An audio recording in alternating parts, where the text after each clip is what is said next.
The entire approval and promotion of GMOs was based on industry manipulation and political collusion. They put this out on the market without doing the close evaluation of what actually gets damaged and changed as a result of the process of genetic engineering. If you look at 30 or 35 or 40 different diseases in the United States, they're all going up in parallel with the increased use of GMOs or the Roundup that's sprayed on those GMOs. We're talking autism, diabetes, deaths from obesity, Parkinson's, Alzheimer's, high blood pressure, kidney disease, deaths near end-stage kidney failure, leukemia, several types of cancer, and the list is long.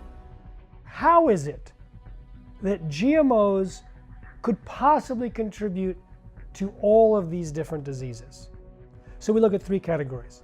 The first category is the genetic engineering process itself. It could increase allergens, toxins, create nutritional problems, even lead to new diseases. The second category is from the corn that produces its own toxic insecticide called Bt toxin. It's bacteria, soil bacteria. And it produces a natural toxin that pokes holes in the guts of insects, certain insects, and kills them.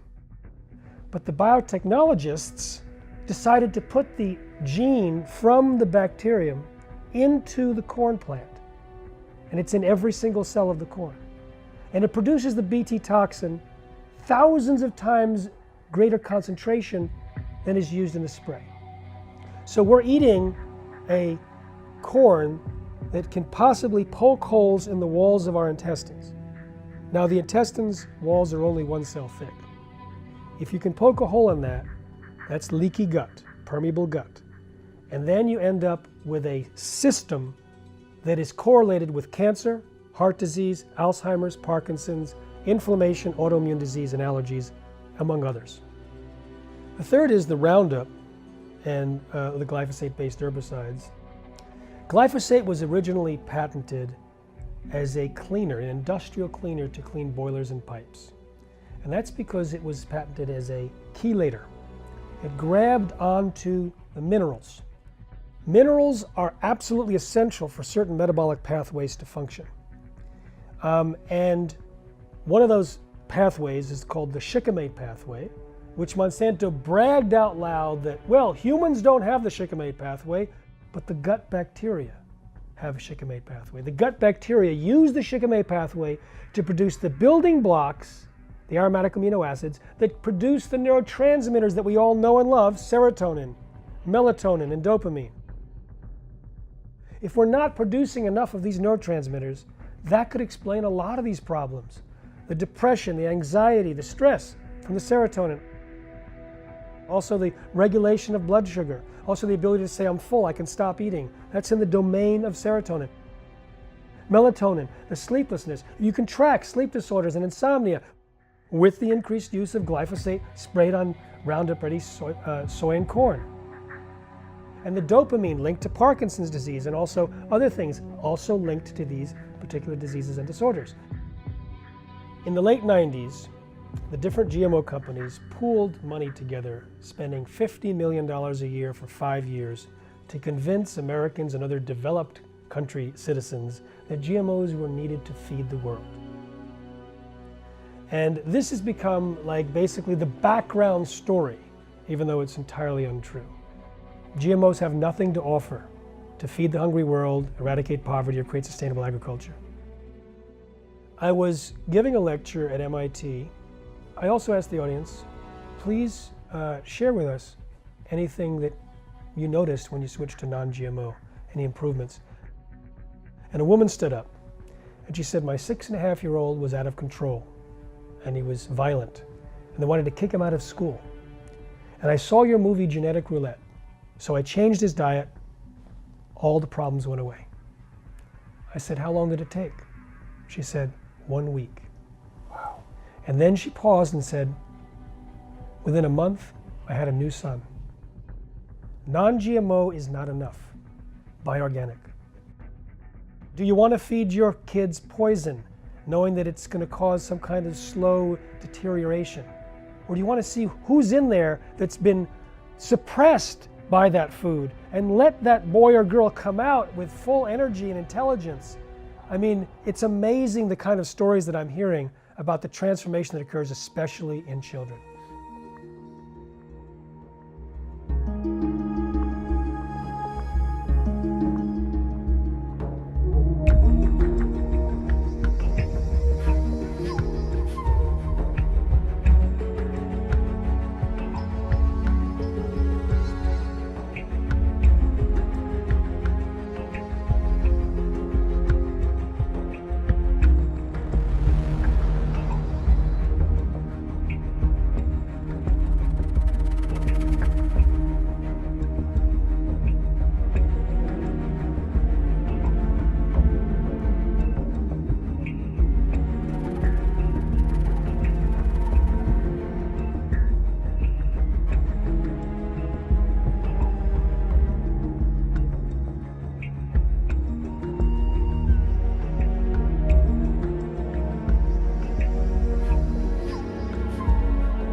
There's no other companies that I can think of that are doing more damage to the world today than these companies like Monsanto and Dow and Syngenta and BASF, and these companies that are altering our soil, and that's running off into our water supplies. So it's poisoning the water, it's poisoning the soil of the earth, and it's poisoning the air of the earth. What do we need to survive? We need clean water, we need clean food, and we need clean air.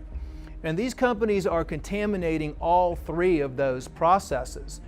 We have proof now that glyphosate, atrazine, some of the herbicides, as well as the genetically modified foods that have been created in the past, cause damage to the bowel, cause damage to the body, cause damage to the immune system, because we know now that all organ systems in your body are controlled from the gut. And so, it makes you wonder, if you want to wipe out a population, or if you want to create illness across the globe, globally, what is the first place that you attack? You attack the gut of every single individual.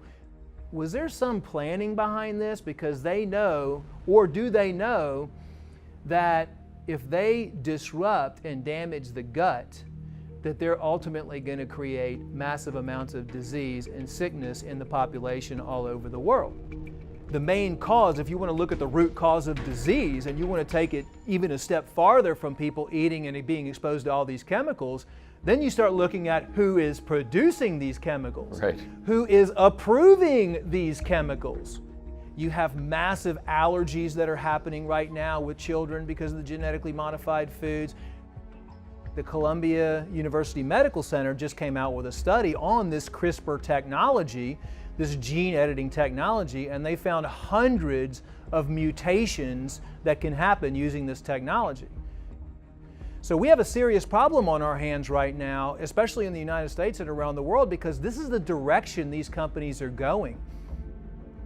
If you eat a genetically engineered produce, you could be potentially changing your genes, changing your DNA, and you could become a hybrid.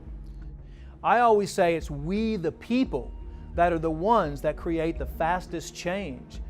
Change your lifestyle, switching over to organic, clean, healthy food, and healing the gut first. Disease starts in the gut, but health also starts in the gut at the same time. The biggest, deepest, darkest secret the medical profession hopes you never find out is how you can heal yourself without them involved.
Quite rich that Western mainstream media is now talking about the suffering of the people in East Ghouta.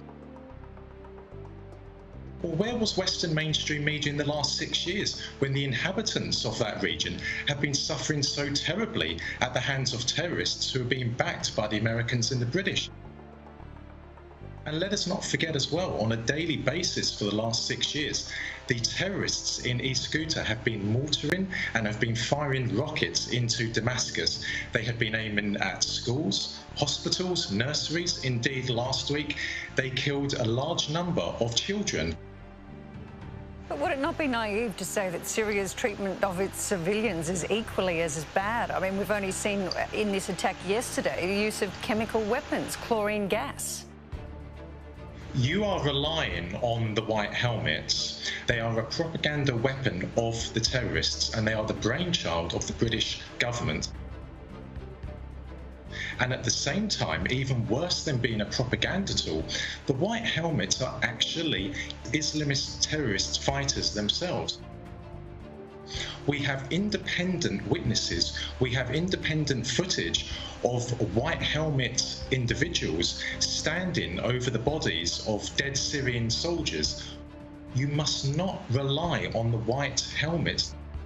Well, they're controversial comments, to say the least. We'll discuss. They're controversial in your opinion. In your opinion. They're not controversial to people in East Aleppo.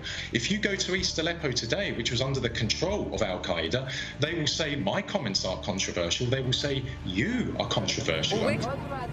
The Syrian army does not target its own people. The Syrian army is targeting terrorists. The reason why ISIS is on the verge of a total defeat in Syria is because of the combined military operations of the Syrian military, the Russian military, and the Iranian military. And quite frankly speaking, the world should be grateful for what Syrian soldiers are doing every single day of the week. They are sacrificing their lives to defeat the scourge, the evil that is Islamist terrorism. Every single step the Syrian army advances in Syria makes the streets of Sydney, of London, of Washington and Paris safer.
Yo creo que está siendo la última fase casi, digamos, de esta guerra en la que el imperialismo está perdiendo la guerra. Los que han creado esta guerra, es decir, Estados Unidos y sus aliados, Israel, Gran Bretaña, Francia, Arabia Saudita, Turquía, etcétera, etcétera, han perdido prácticamente todo Siria. Entonces es uno de los últimos reductos que les queda y entonces están desesperados y como sea quieren parar la guerra y quieren preservar de alguna manera los terroristas a los que protegen en la Ghouta. Entonces es por eso por lo que están sacando tanto ruido, porque son los últimos bastiones, los últimos cartuchos que les quedan. Están queriendo repetir el guión que pasó en Alepo. En Alepo, como era una zona importantísima, geoestratégica, fundamental en el proceso de la guerra, inventaron a través de la prensa millones de rollos como que asesinatos, bombardeos de hospitales, bombardeos de escuelas, matanzas de civiles, para tratar de que la ONU condenara y poder provocar una intervención militar. Bien. Aquí está pasando lo mismo. Están recurriendo a una mentira brutal de que hay un masacreo de la gente y tal, cuando en realidad casi todos los muertos que ha habido en la Ghouta mismo han sido obra de los terroristas. Son los que tienen raptados y utilizando como escudos humanos a la población civil. La ONU, hay que ser conscientes que siempre está apoyando al imperialismo, que siempre hace lo que dicen los Estados Unidos y sus aliados. Y ahora el recurso a la ONU ha sido para paralizar un poco la guerra, no tanto por el tema humanitario, que eso les importa un bledo a los americanos y compañía, sino para reorganizar seguramente sus fuerzas que están muy debilitadas y para poder aprovisionarles de más armamentos. La guerra de Siria ha sido una guerra que ya hay muchos testimonios que indican que estaba programada con mucha antelación, mucho antes que 2011, que estaba programada por el imperialismo por toda una serie de razones, por su situación geoestratégica, su postura antisionista. Había un montón de razones que motivaron al imperialismo a crear una guerra desde fuera contra Siria. Yo creo que Rusia no está en ningún caso por partir Siria. Ha defendido siempre la integridad de Siria en todo momento y seguirá con ello.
sind denn die Rüstungsausgaben auf dieser Welt verteilt? Also so wie das öffentlich debattiert wird, hat man ja das Gefühl, Russland hat einen riesigen Rüstungshaushalt. Und die arme NATO ist so weit im Hintertreffen, dass sie jetzt endlich ein bisschen mehr aufrüsten muss, um da aufzuschließen. Wenn man sich die realen Zahlen anguckt, ist es völlig anders. Alleine die USA geben im Jahr 600 Milliarden Dollar für Rüstung aus. Und da sind die Zusatzausgaben, die der Trump jetzt plant, noch gar nicht drin. 600 Milliarden. Die europäischen NATO-Staaten geben 300 Milliarden Dollar pro Jahr für Rüstung aus. Macht zusammen einen riesigen Berg von 900 Milliarden Dollar, die für Panzer, für Raketen, für sogenannte Raketenabwehr und für Militär rausgeschleudert und verschleudert werden. 900 Milliarden. Und wenn ich dann angucke, was gibt Russland dafür aus, das sind 60 Milliarden. Ich finde auch 60 Milliarden noch zu viel. Aber den Leuten zu erzählen, dass wir nach 900 Milliarden Dollar Rüstungsausgaben aufrüsten müssen, um gewappnet zu sein gegenüber einem Land, das 60 Milliarden im Jahr für Rüstung ausgibt, das ist doch wohl einigermaßen absurd. Und wer sowas erzählt, versucht die Leute für dumm zu verkaufen.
Despite all our protests, the US machines started working. The conveyor belt started rolling. There are missile defense systems in Alaska and California.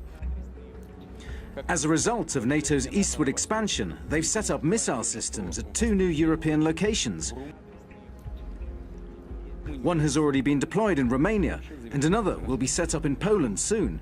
Even now, they're working at full speed. Well, I think that this is a speech of enormous importance. What was Vladimir Putin's intent was to sober up the West and to bring them back to realities. He said that Russia stood ready to defend its friends and allies with instantaneous response to any attack on them. If I'm not misreading, that means an attack on Syria, an attempt to remove the Assad regime, could result in a direct nuclear showdown with the United States. The same was true of Iran and of Russia's other friends, whom the United States has been trying to bully in every which way. How can a country which has only 10% of the military budget and 10% of the GDP of the United States, how can it compete and project its ambitions for a role in the world? The answer was clear, by being head and shoulders above the rest of the world precisely in its defense capabilities and demanding the respect of its capabilities and of its intelligence and of its people and their dedication through the development of these systems. There will be a calling upon Moscow to re-enter into overall full landscape arms negotiation talks. That is certainly what Vladimir Putin is looking for. It will make the US generals, the Pentagon, the whole military budget that's been endorsed by Congress look like chumps. So the United States, whatever it says publicly, is going to have a deep rethink of everything it's spending now on military because it's useless. We already are in a new arms race. Entrenched, more entrenched, there's no way that can be more entrenched except when President Trump gets ready to press the nuclear button.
I believe that data is the new oil. And I'm saying it in this country because I believe that the prosperity that oil brought in the last 50 years, data will bring in the next 50, 100 years if we use it the right way. So data is the new oil, and we are entrusting this new oil, this new prized commodity, into the hands of the likes of the CEO of MasterCard and his monopolist corporate cronies. Yeah, that sounds like a good idea. That was also the conference at which they announced Neom. Yes, the $500 billion mega city in the desert, over 10,000 square miles, 33 times bigger than New York City, that is going to be the techno-smart city of the future. One of the main goals of Neom will be to diversify Saudi Arabia's economy in an attempt to move it beyond oil. Are you starting to see some of the linkage right now between this move to the post-carbon world and the post-carbon economy and the monopolization of the next tool of control? Data. This isn't just about smart appliances. This is about smart, networked everything, and the entire reordering of society that is implied by this revolution that we are currently undergoing. This is about the cashless society, driverless cars, 5G networks, nationwide facial recognition databases, and artificial intelligence. But it is important to understand that all of these technologies are resting on an infrastructure that is being put into place right now, and that infrastructure is the smart grid that is being slotted in right now. Look at the history of it just a little bit. The smart grid movement was snuck in 2009 by Barack Obama. But here's the thing that's greatly disturbing, is that in 2009, it not only happened in the United States, it happened all over the world. It happened in European countries, in Great Britain, in China, in India, Japan. At the same time in 2009, all these countries decided to throw stimulus money at creating a smart grid in all these various countries. And furthermore, there was a parallel movement to create a global smart grid where all of the individual smart grids within countries would be rolled up into one giant smart grid. Some people call it the energy web, to control all of the energy produced and consumed in the world from a single control point. I saw that there was a masterminding going on a global basis, because that can't happen spontaneously everywhere in the world at the same time. Somebody's pulling the string to make it happen. If the smart grid could be effectively scuttled, it would set their plans back 100 years. This is a coordinated global campaign that is ongoing right now to sell the public on this great new thing that's going to transform our world and is going to be the thing that our society depends on. In the 20th century, it was oil. In the 21st century, it's data. And more specifically, the things that can be done with oil, the things that can be done with data. And those are going to be the products that they sell to us as we happily buy our way into our own enslavement. The oligarchs of old are the datagarchs of our current age, and they are going to try to rule you, your family, and everyone around you. This is the technocratic nightmare that we are being steered into, and we have to steer ourselves away from that with all our might. There is just too much at stake here.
The problem with these short distance 5G millimeter antennas and broadcasters, they don't go very far and they don't go through buildings very well.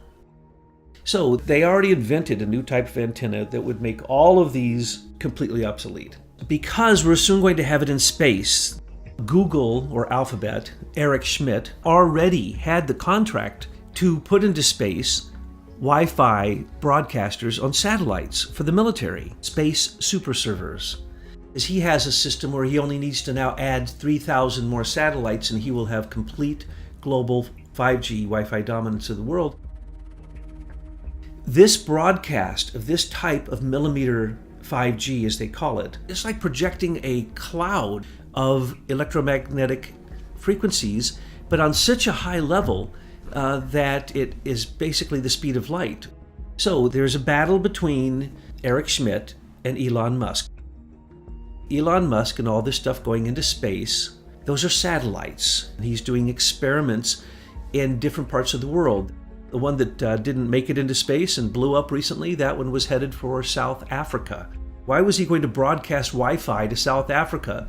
Because it is for human control, not for giving cell phone connectivity. Elon Musk says he can cover the whole world with 4,100 satellites, and he's already got 17 of them in space. Will Elon Musk take over so that he can get his satellites up there so that America can act like it's a corporation that can then have control over everything? The last thing that they want is a human being or any moving device to have any free will that isn't controlled by what they call remote aggressive management. In the Internet of Things, it points out that this type of fascism must be controlled by a system that is pervasive Wi-Fi so that they can turn the human being into wetware. So that they can have off switches in your brain. You can simply set a certain frequency, a millimeter frequency, and beam it to a human being, and their skin, through every pore in their body, its conical shape becomes an antenna. It can receive these millimeter waves, and the wetworks that are inside of them, which are going to be added, will make you controlled by 5G. It's pervasive. No one will be able to hide.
It's basically a digital prison that's coming online.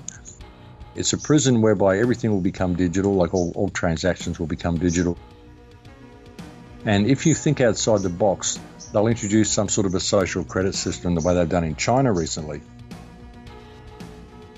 They basically just deny you from certain services. The way they're doing it is they're penalising people through this social credit system, which basically forces them outside of the general box of society and forces them into a life where they've basically got no other option than to commit crime, steal to get what they want or whatever. And so they end up in the smart prison system. So that's the way they're going to be dealing with dissenters. You walk into a supermarket, pick up what you want and walk out. It detects everything you've picked up. They're all microchipped. It detects you when you walk in, it detects you as you walk out, it detects what items are in your bag, and it takes the necessary amount out of your account. Like the situation in China, there's actually 7 million people, I think, been locked out of essential services in China because of this social credit system. And they just go to do something one day and find they can't do it. There's no notification, there's nothing, and there's no appeal process. There's no one they can write to, there's no one they can ring.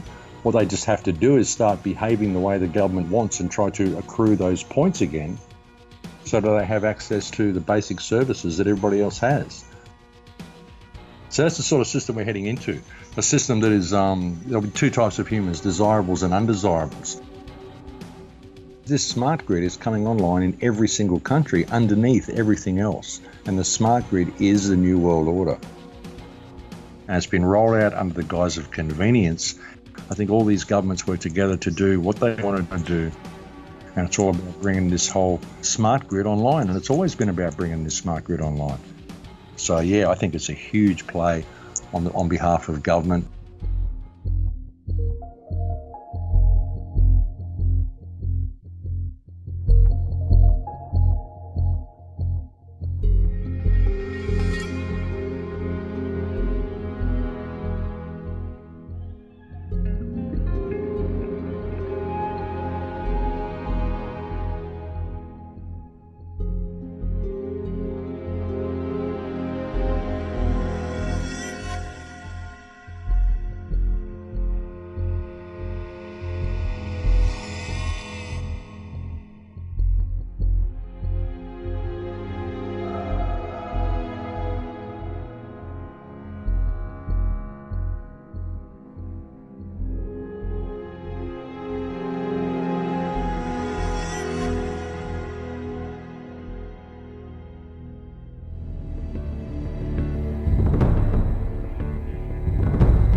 It looks genuine to me. That is exactly how I would expect craft to behave. I see this as a battle between two off-planet fleets. One certainly belonging to the secret government, but largely piloted by non-humans. The technology of off-planet aliens is still superior to that of the secret space program. The flashes that you saw were not just weapons being fired, they were when you put the craft into super charge. It allows you to strengthen the force field, for want of a better word, or jump through space and time. So what I believe we're watching there is a battle for the Earth between beneficial off-planet entities and, I suppose we'd call them cabal entities, trying to fight for the status quo.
once we go through this consciousness shift, we're going to have a closer connection with our higher selves and the Akashic realm. No one will be able to deceive you. No one will be able to sit there and lie to you. No one will be able to hide anything. It'll all be accessible. And the longer we spend in this new consciousness vibration, and the more we learn how to use it, the more and more impossible it becomes to hide anything from us. That is the reason why these different Rothschild and Rockefeller groups recently tried to cause a civil war within UFO communities. We're coming together too much for their taste. They cannot allow us to come together and begin to focus and co-create. They're going to do everything in their power to prevent that. But until we begin to stand up and use our own power, then we're always going to be slaves. And as soon as we realize that, we're creating a new reality. So I'm asked, what's going to happen first? Are we going to get disclosure, and then there'll be an ascension, and then our consciousness expands? My answer is, I don't know. We're going to co-create that reality together. It's up to each of you how this is going to unfold. But we got to put aside these different belief systems, not allow them to even be a part of the conversation. We have to come up with a common goal, and our common goal is we want to know. We want disclosure. That is the bind that will bring us together and allow us to co-create the disclosure we want. If we're going to wait for our government to walk up to a podium, or the Pope, or anyone else, and say, okay, there are aliens, well, we're going to wait forever. We have to force the situation. We have to become very active. We have to come together, organize. When we get a full disclosure, it's going to be like a punch in the gut. All of our little belief systems are going to be destroyed before our eyes. Even us, we're not going to be hopping up and down and celebrating. We're going to be sitting there next to everyone else with our jaws on our chest. That's going to include all of the pedophilia stuff. It's going to include all of the galactic slave trade. Very, very upsetting things. People like us, we will be able to deal with it better than those who are totally asleep. But if we get disclosure, we're going to basically have to go and counsel our families. All of us are going to be shocked. None of us are immune.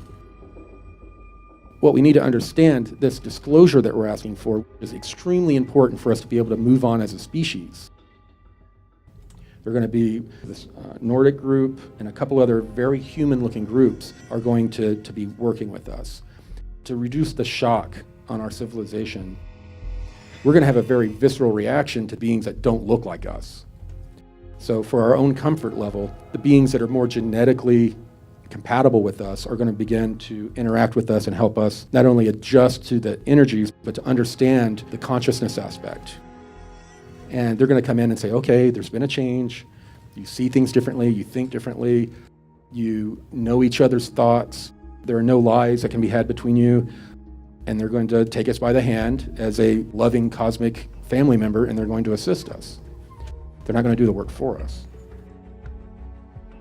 We've got to come together, organize, and begin to demand disclosure. And the best way to do that is not to go out and talk about little green men. The best way to get this out is to talk about the technologies, the suppressed technologies. There's been cures for cancer for 70 years. Every living thing has a bioneural frequency, and they can nullify that frequency. They can go in and detect, okay, here's the frequency of this cancer. And then they apply a field to it that just turns it off. It's that easy. We have a part to play. We can't sit back and wait for an announcement. We can't sit back and wait for a positive ET group to come in. They're sitting back waiting for us, to be honest. They're waiting for us to activate. We have to be a part of a solution. What they want us to know is you don't need religions, you don't need saviors. You are the one that you've been waiting for.